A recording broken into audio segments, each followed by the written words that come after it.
Hey everyone, Pupsker here. So now that I've been playing some Marvel Rivals, I wanted to talk about some of the fun heroes that I've been playing early on, their advantages, their disadvantages, and why you might want to play them. So let's just get started and talk about Squirrel Girl. Squirrel Girl is essentially the first hero I started playing in Marvel Rivals because it legitimately just yeeted her on to my first hero as my default one, I guess. So I started playing Squirrel Girl. After I played with her a little bit, I've come to realize so far she has a very, very basic kit. Squirrel Girl is a simple ability. Her auto attack is essentially you shoot explosive acorns with a small AoE, and that's it. It's very good overall. You can kill some squishier normal DPS units in 2-3 hits. Really depending on how tanky they are overall, but it's not that bad. She has her tail bounce, which just literally is a tall jump. Her one ability is a throw an acorn and you CC enemies, and then her other ability refreshes all of her cooldowns and ammo, so you can pretty much just spam abilities. You can use cooldowns with a short durations with no cooldowns. So essentially, you just, you use your acorn, you eat that, and then you start spamming acorns again, and then you just CC and hurt enemies. And then her ultimate is straight up just you yeet out squirrels. The squirrels, they go and they attack and they bounce around the walls depending on the geometry of where you threw them, of course. They go forward and bounce off walls until they are up. Decent enough damage, but I would say nothing insane out of the ordinary, and she also has a pretty cool combo with Spider-Man where she throws a CC crowd control webbed acorn, but I haven't tried that out yet. Squirrel Girl's really fun, but she seems like she is going to be a better character overall when enemies are either A, grouped up together, or a little newer to the game. She can kill people pretty quickly if you just get 2-3 fast acorns off and tap them in the face or in the body with the shots, but if they're getting healed actively, you're probably not going to one-tick anyone that easily. Either way, she seems like she's better early game, but she might fall off on higher ranks against more skilled players, purely because her kit is pretty basic. That being said, it's still strong and fun, and I enjoy Squirrel Girling, and it seems she's become a huge meme right now, and everyone's thirsting over some thick Squirrel Girl booty. So have fun with that, everyone. Congrats, and I'm very proud of you. Good job, good job. The next hero I wanted to talk about was Luna Snow.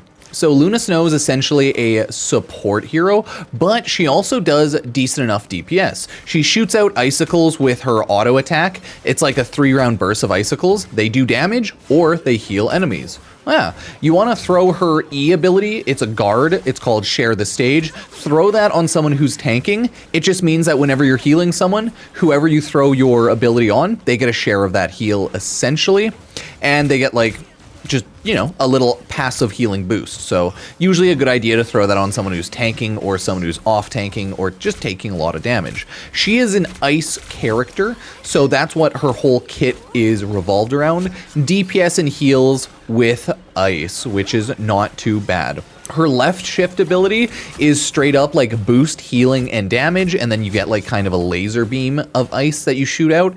And last but not least is her ultimate, or sorry, not her ultimate, her right click. I'll talk about her ultimate after. Her right click is straight up a freeze snowball. So already compared to Squirrel Girl, she has a lot more abilities and there's a lot more to her, which is, why I wanted to bring her up right after Squirrel Girl. There's so much more abilities on Luna Snow and other characters compared to a much more basic kit like Squirrel Girl. So Squirrel Girl, easier to learn, very fast to get the hang of, but Luna Snow might be a little harder. Her ultimate is just straight up AoE heals and or damage. It is an AoE aura where you toggle between healing and damage. If you're pushing and doing a lot of damage, do damage so that your teammates can kill the enemy. But if you're taking a lot of damage and really need heals, use heals. Most people just, I think, spam toggle between heal and damage to get best of both worlds, so that you're not over healing people too hard and so that you're, outputting more damage. Either way, that's how Luna Snow works. She moves really fast and she just kind of heals passively while you're healing people as well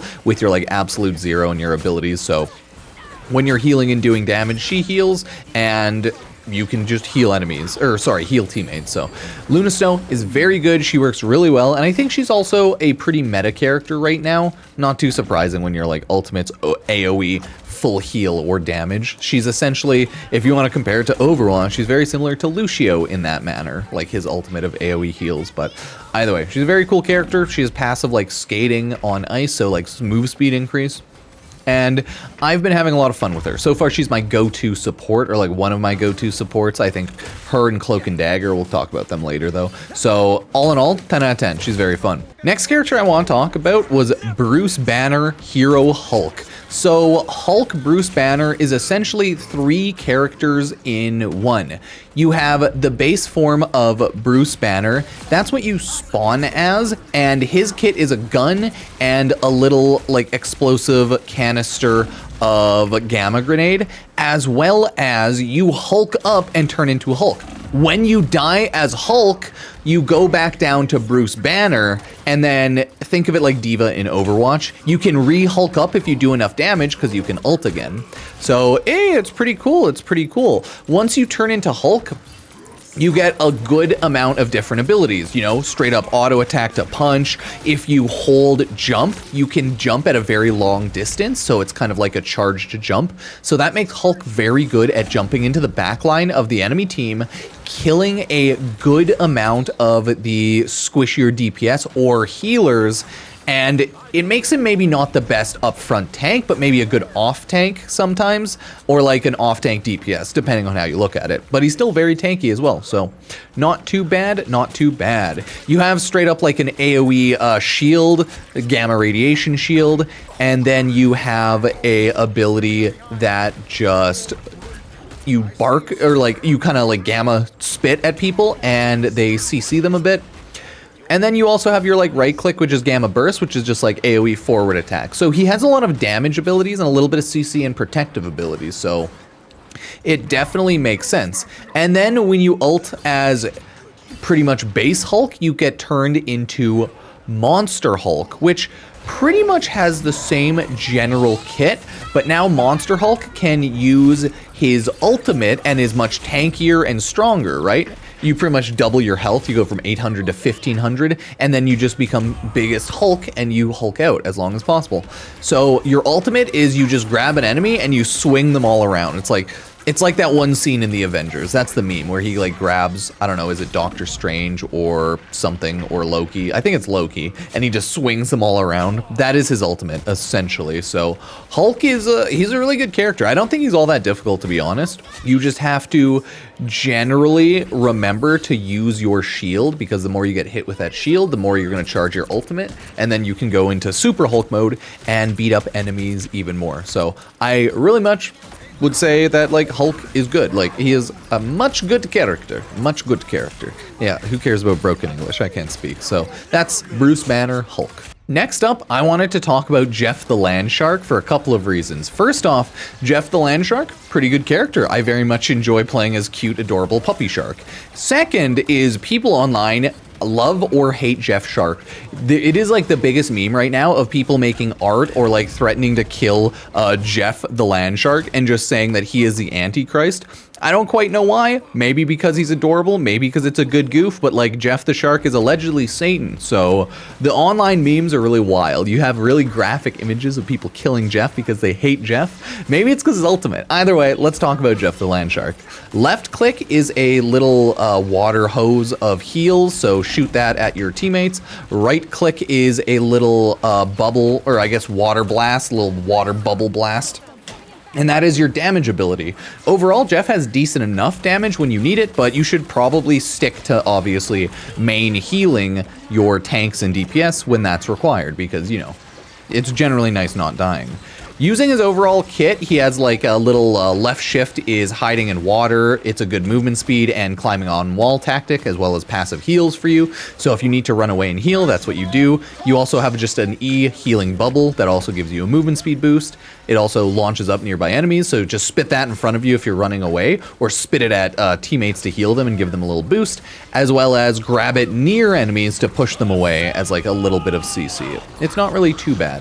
He has a passive that reduces crit damage taken just because he's cute, and good combos overall. Jeff's ultimate is an AoE area where you eat enemies and teammates, spit out enemies, spit out teammates after like a 6-second delay, and you can spit enemies off the map. They also take damage while you're eating them, of course, because you're chewing on them, so they take DPS. But what you usually want to do is use your ultimate, spit out your teammates so that they can kill the enemies you didn't grab, CC the enemies as long as possible, and if you're near a ledge, spit them off the ledge so they die into the void, or if there's no ledge, just hold them as long as possible so they take damage, and hopefully your team can clean up all of the enemies in the meantime. But hey, it is what it is. Jeff overall, good character, good starting and simple character to learn, and a very strong support. So that's why I'd probably recommend Jeff right now. Might not be the absolute strongest support, but a lot of people really do like using Jeff, and it seems pretty decently high tier overall. So Jeff the Land Shark, 10 out of 10, would play again. The next character combo we have is Cloak and Dagger. So this is 2 heroes in 1. You hit shift, left shift, to swap between Cloak and swap between Dagger. Dagger is the lady in white who is a healer, essentially, and Cloak is the guy in like a dark robe using I guess shadow magic. He is primarily the DPS side, so we'll quickly talk about Dagger, but they still work well in tandem. The left attack of Dagger is just straight up a heal or a damage ability to enemies. I think it somewhat bounces off terrain and like tracks to enemies or allies, so keep that in mind. Even if your aim's not perfect, you'll still heal enemies sometimes. But it is a little bit of a weaker heal overall, IMO, but it also AoE heals when you hit enemies, so that's pretty good. That's pretty good. It's a weak AoE heal auto attack. Next up is her E. Her E ability is just a forward heal and healing boost to allies. It is what makes your heal a lot stronger, and it just generally helps, of course. She has the right click, which is Dagger Storm, and you just chuck an AoE heal like aura, essentially. So you'll always want to have that thrown down. But that is her whole kit other than her ultimate. Her ultimate is the same as Shadow. It is Eternal Bond. You do 3 dashes, so just forward dashes. You heal enemies, heal allies and damage enemies. So it's an AoE damage and heal pretty much. And overall it leaves like a shadow behind that DPS's enemies and heals up a bit. So it is good. It is good. And then if we're quickly talking about Cloak's kit, his left auto attack is just kind of like a shadow beam. It's just shadow beam DPS. His E is actually pretty interesting. It is, instead of a forward healing blast, it is a forward shadow blast, okay? Damages enemies, it applies a blind to them so they see a little bit worse, and a damage vulnerability so they take more damage. So even though you have Dagger and Cloak, you want to use both of them because they are a really good combo. I stick more so to Dagger right now, but I need to play this combo more to get a little better. Your right click is also very good overall. It is an AoE, it enshrouds nearby allies, making them phased, untargetable, and invisible to enemies while giving a little movement speed boost. So it's a decent little ability to initiate onto enemies. The only annoying thing about Dagger's right click is that it is a 2-second movement speed invisible and untargetable to allies. So it's not a super long cast, and it's not a super long like AoE either, but it's still a really good ability.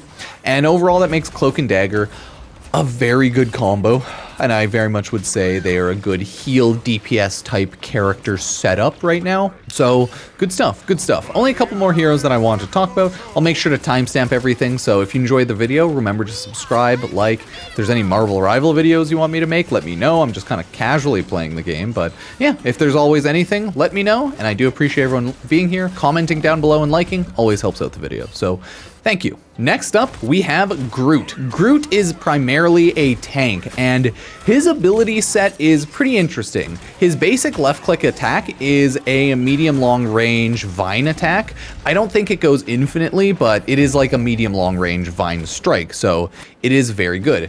His tanky kit is based around placing walls. Left shift places a thorn lash wall that strikes nearby enemies when you hit them. So that's pretty cool. His E is an ironwood wall, Oh, when the wall is awakened, damage dealt by group and nearby allies grants Groot bonus health. So your E wall heals and grants, well, not heals, but grants Groot bonus health. And his left shift wall attacks enemies. You can have, I think, 2, maybe 3 of the Thornlash walls available to spam on the ground at one time. So you can throw up like 2-3 walls in total between your Thornlash wall, 2 of those, and then 1 Ironwood wall to make a total of like 3 walls all at once. And you can get more walls up depending on how cooldowns go. Pretty good. You also just melee better, so you have a 3-hit combo to melee. Punch, punch, and then you like rocket people up. I haven't really used it much, but it is there. Your right click is a little spore bomb. It's just a little explosive AoE type of a cluster grenade type of ability, which is not bad, not bad. One of Groot's abilities is essentially just spam building walls, and they can activate a little bit extra effect. So that's not bad. The extra effect is like they just like attack enemies better and spit out a little better. So yeah, spam walls, that's what you want to do. Place them strategically and place them to hurt and help you and hurt the enemies, right? They're pretty good, and I would definitely suggest trying Groot. It might take you a little bit of time to get used to him. It is a little weird being like a character that spams up walls everywhere. You're just like, wall, wall, wall, and then like attack enemies. It's a little weird, but it's a fun playstyle overall, and it can get a little goofy. So I like Groot, would recommend playing him, or at least trying him out as a tank. Now, the last character I want to recommend people try out, or at least take a look at, is Punisher.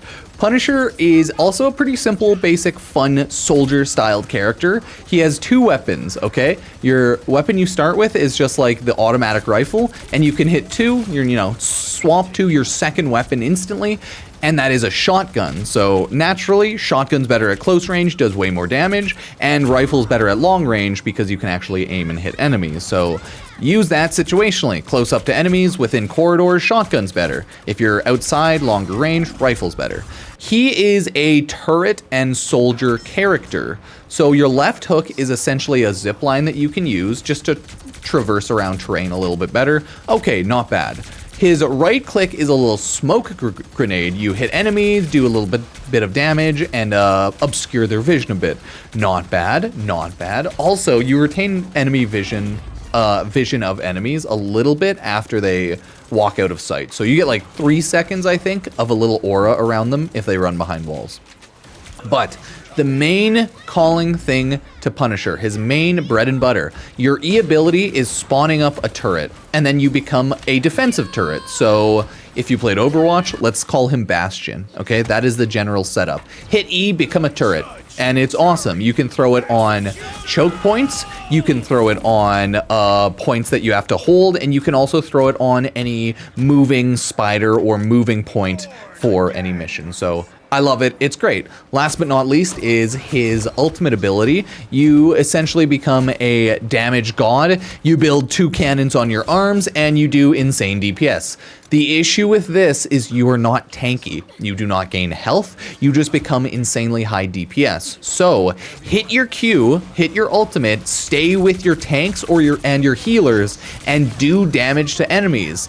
Do not run forward and try to be a hero and just kill enemies like I sometimes try to do like an idiot. Stay back, do damage, do your DPS, and stay alive because you have insane DPS output, but you do not have insane tankiness. So, hey, that was the last character I wanted to talk about, Punisher in Marvel Rivals.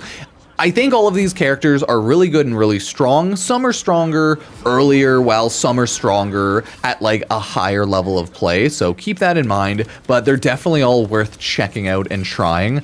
I'm just kind of curious what everyone thinks of all the heroes right now in Marvel Rivals. I'm having fun playing it, but I'm just playing it casually. I'm no pro or anything. I'll unlock ranks soon and see what rank I end up getting, and if I'm actually dog water, or if I'm like decent enough to be okay. So let me know what you think about the games, everyone. I will maybe make some videos here and there. Cheers.